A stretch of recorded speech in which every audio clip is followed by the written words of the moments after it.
Bienvenue à la taverne de Lug. Donc en fait nous allons continuer notre saga, j'allais dire, qui a débuté dans le Strange 94. Alors il est vrai, je fais un petit aparté, donc je pense qu'au niveau micro maintenant c'est bon. J'ai essayé de me mettre sur OBS, je n'ai rien capté. Mais bon, comme une poule devant un couteau, strictement rien capté. Bref, on s'en fout. Donc, en fait, nous allons continuer finalement cette saga. C'est un peu dommage, j'ai vu qu'elle a fait pas énormément de vues, mais bon, de toute façon, moi je suis pas là pour faire des vues. Je suis là pour vous raconter un petit peu, moi, ce que j'aime. Donc, bon, écoutez, c'est pas grave. En fait, on va continuer. Et là, nous allons commencer dans le vif du sujet. Les bases ont été posées dans le Strange 94. Comme je vous disais, il y a plusieurs sagas.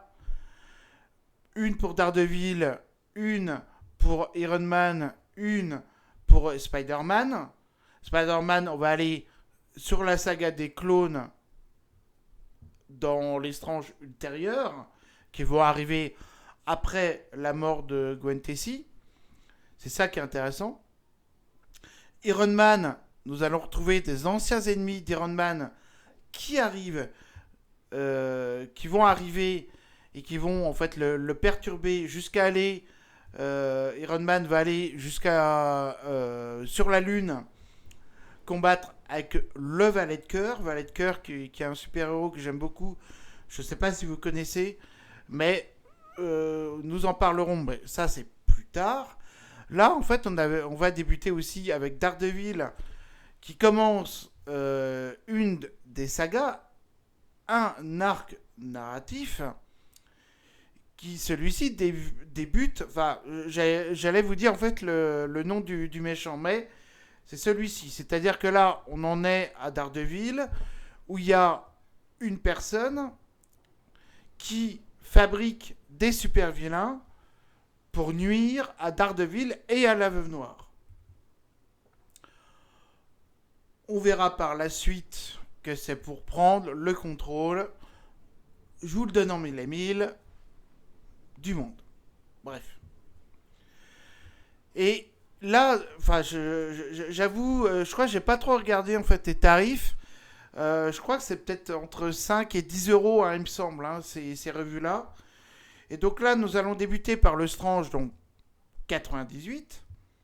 On a vu le Messie Noir. On a vu Angar le Cri, qui seront des super vilains. C'est vrai que par la suite, qu'on ne verra plus, ou plus trop, ou plus jamais. Angar le Cri, après tout, je vais faire un spoil. On va le retrouver dans un numéro d'Azler. Je crois que j'en ai déjà parlé dans un spécial Strange. Enfin, dans une vidéo plutôt précédente. Et en fait, on va aussi le voir, donc Angar le Cri, dans un numéro avec Iron Fist. Et il va se faire. Enfin, il va mourir en fait à coup de sabre. Je vous raconte pas. Donc vous voyez, ce qui est un peu paradoxal parce qu'en fait, c'est des super vilains qui sont super intéressants, mais dont Marvel finalement va rien en faire, ou pratiquement rien en faire. Mais dans ces séries-là, dans cette série-là Daredevil, ils vont être prépondérants, puisqu'après ils vont intervenir par la suite. Je peux vous faire un petit truc, c'est qu'après on va voir Captain Marvel dans l'épisode de Daredevil. Voilà. Donc c'est l'épisode, enfin c'est le Strange, pardon, numéro 98. Strange 98, c'est celui-ci. Il date du 5 février 1978. Et vous allez me dire, mais qui c'est donc ce gaillard, machin, etc. Qui c'est donc celui-là. D'ailleurs, je vais peut-être vous donner aussi la dernière de couverture. Vous voyez, Titan, Iron Fist, hein, qui est donc dans Titan aussi. Il a été dans Strange, oui, avant. Et là, il est revenu dans Titan. donc une aventure de l'araignée. Donc ça, c'est avec Morbius. Et j'oublie toujours, c'est une aventure de Conan hein, qui est ici. Voilà. Alors celui-ci, c'est un super vilain. Allez, on va dire. Enfin, moi que j'aime. Bon, je sais pas pourquoi, j'aime bien en fait. Je l'aime bien. Il s'appelle l'homme aux échasses. Ce super vilain, dans son nom civil, s'appelle Wilbur Day. J'allais presque dire que son personnage civil est beaucoup plus intéressant que le super vilain qu'il incarne. Parce que c'est vraiment un taré. Quoi. Il est fou. Hein. Il est vraiment totalement égocentrique, narcissique. Ce serait un pervers narcissique que cela m'étonnerait pas. Parce que vous voyez, comme on peut voir ici, l'homme aux échasses. Donc c'est lui. Vous voyez, dans son costume. Celui-ci, on a pu le voir pour la première fois dans le Strange, pardon, numéro 8. On peut, si vous voulez, en fait, acheter l'intégrale, on peut le découvrir. Et je sais pas si je vais le retrouver. Tac, tac. Ah, pardon. Hop. Pourquoi je dis pardon micro, moi je ne sais pas. Voilà, l'homme aux échasses. Voilà, qu'on pouvait voir. Voilà. Aïe. Ah, mais c'est pas vrai. Voilà. Donc, c'est vrai que c'est un super vilain qui est vraiment tertiaire, quoi. Mais je l'aime bien. Puis je trouve que cette couverture, pardon, il est assez sympa. Bon. Je vais pas aller plus loin. Vous allez voir que c'est une histoire de kidnapping, etc. Et que forcément, euh, Daredevil et la Veuve Noire, hein, d'ailleurs, qui sont ensemble dans cette aventure-là, ils sont ensemble depuis le Strange 79, où ils ont combattu le hibou, et ils vont se séparer au Strange 121. Et déjà, on s'aperçoit que dans le couple, ça commence un petit peu à aller mal. Mais ça, ce sera l'occasion d'en reparler vraiment beaucoup plus tard. Nous allons aller donc dans le Strange. Oui, dans le Strange, évidemment. Nous allons parler donc d'Ultimo. Alors, Ultimo, que j'aime bien, j'aime beaucoup, c'est une création du mandarin. Vous savez, celui avec les 7 anneaux, là. Pas les 7, les 10 anneaux, pardon. Oui, c'est lui, hein, Ultimo. Alors, c'est une espèce d'androïde, etc. Je peux vous faire voir quelques pages. Moi, j'aime bien Ultimo. Alors, Ultimo, en fait, on a pu le voir pour la première fois dans le Tale of Suspense, évidemment, qui n'est jamais paru en France, en tout cas pas dans un Strange. Comme vous pouvez voir peut-être la couverture, vous voyez, il est ici. Ici. Je vous montre, voilà, l'intégrale. Voilà. C'est là, on peut le voir en fait pour la première fois. Personnage intéressant. Personnage intéressant, c'est celui-ci qui s'appelle Jasper Sitwell, qui est un agent du Shield. Shield, évidemment, qui est gouverné par Nick Fury. Après, nous allons commencer une aventure qui s'appelle le Temple Sacré,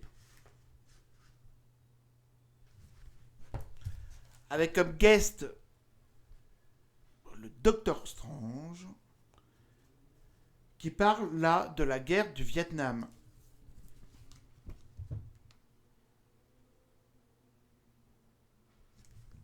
Et qui, je trouve, est assez bien retranscrite. J'avoue que ces pages-là sont vraiment... voilà, cela part de cette guerre, de cette... bref, je ne vais pas faire de politique. Voilà.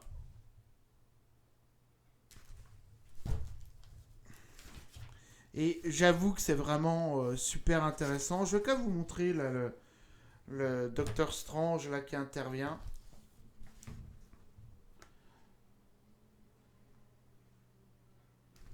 Alors, c'est pas la première fois qu'ils se voient, hein, Spider-Man et le Docteur Strange. Mais disons qu'en fait, c'est, on va dire, enfin, non, d'ailleurs, c'est un épisode qui a jamais été publié en France. Quand je dis ça a jamais été publié dans Strange, en gros, je dis ça a jamais été publié en France. Voilà. Comme l'épisode d'Ultimo, ça a jamais été publié en France. Voilà. Après, nous allons passer au Strange 99.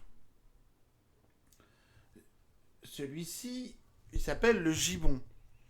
Pareil, enfin, bon, bref, on va revenir après. Nous avons l'intrépide Daredevil et en guest, nous aurons Spider-Man qui va venir au secours de Daredevil et de la Veuve Noire. Épisode, ma foi, c'est intéressant car là, nous reprenons donc cette saga. Donc, nous avons dit qu'il y avait le Messie Noir en gare le cri qui avait été créé, transmuté par une personne mal intentionnée, on va dire. Et ben celui-ci, Ramrod, enfin plutôt le Bulldozer, pareil, a été créé par ce même homme. Et là, nous découvrons qu'il y a une femme aussi qui fait partie en fait du complot, comme vous pouvez voir. Il y a ce personnage-là et cette femme-là qui font partie en fait du complot contre Daredevil et la Veuve Noire et pour conquérir, comme je vous ai dit, nous sommes d'accord, le monde. Épisode, ma foi, assez intéressant, même si c'est peut-être un peu simpliste. Mais après, nous avons Iron Man. Bon, vous notez bien qu'il n'a pas été écrasé comme une crêpe. Donc, voilà. Et là, nous allons faire référence, enfin, dans cet épisode-là, fait référence à.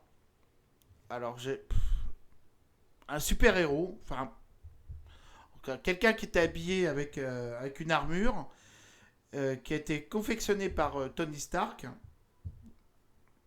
Mais cette armure s'est révélée défectueuse car elle rendait le porteur de cette armure fou, voire même cinglé. Et cette armure, ce super-héros, il s'appelle le Garde. Vous voyez, c'est celui qui est en vert. Et celui-ci, pardon. Bah écoutez, le plus simple, c'est qu'on revienne au vieux Strange, qui date. Elle m'énerve, hein, cette lumière. Hein. Ça vous énerve aussi, moi aussi. Euh, du Strange numéro 44 du 5 août 1973. Et lui, donc, c'est le garde. Je peux vous voir la dernière de couverture, si vous voulez. Et là, effectivement, si vous voulez, en fait, Iron Man, en fait, voulait vivre, enfin plutôt, Tony Stark voulait vivre sa propre vie et voulait en fait délaisser en fait son côté super-héroïque d'Iron Man. Donc, il a proposé une armure à Kevin O'Brien, qui est irlandais, il me semble. Hein. Mais Kevin O'Brien, en fait, va tomber fou amoureux de la petite amie de Stark, qui est celle-ci. Et en revêtant, donc le garde, en revêtant son armure, en fait, va se battre contre Iron Man.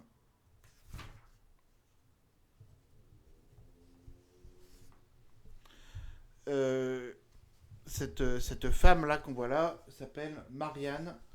Elle va avoir en fait un petit rôle, enfin, un grand rôle par la suite. Et je vous dirai pas plus.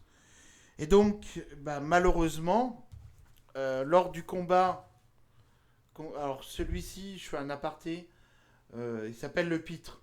Alors, c'est pas le pendant de Joker. Et je vous montre le dos. Là, c'est Kraven le chasseur. Voilà. Et là, dans le Strange numéro 45, hein, du 5 septembre 1973, ce qui devait arriver arriva. Le garde, donc Kevin O'Brien, meurt. Voilà.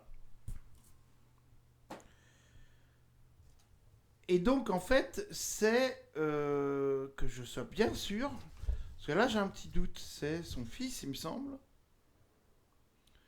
Non, il me semble que c'est son fils. Alors, si je fais une erreur, je suis un con parce que j'aurais dû quand même vérifier avant. Bref, on va dire que c'est son fils. Il s'appelle, de toute façon, en même temps, euh, donc lui, mais je suis nul.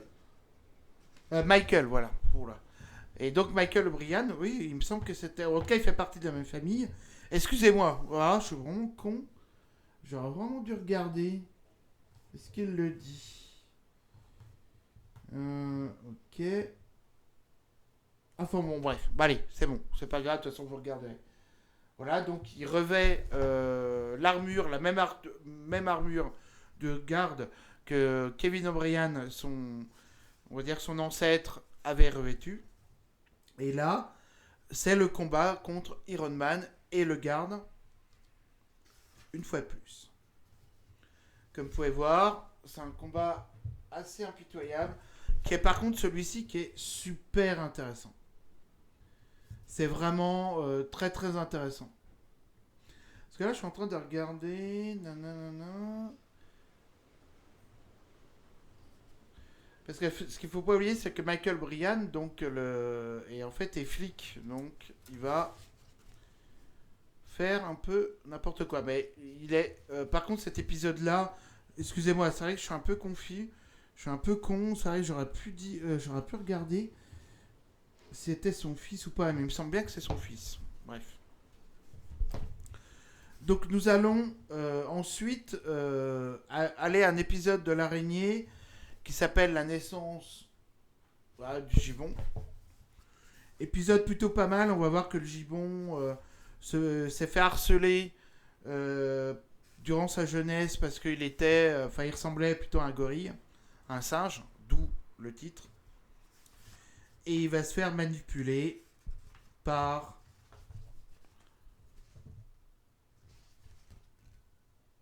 Kraven le chasseur que l'on voit ici. Kraven le chasseur dont on a vu l'épisode dans le Strange, bah, donc 96. Voilà. Et donc on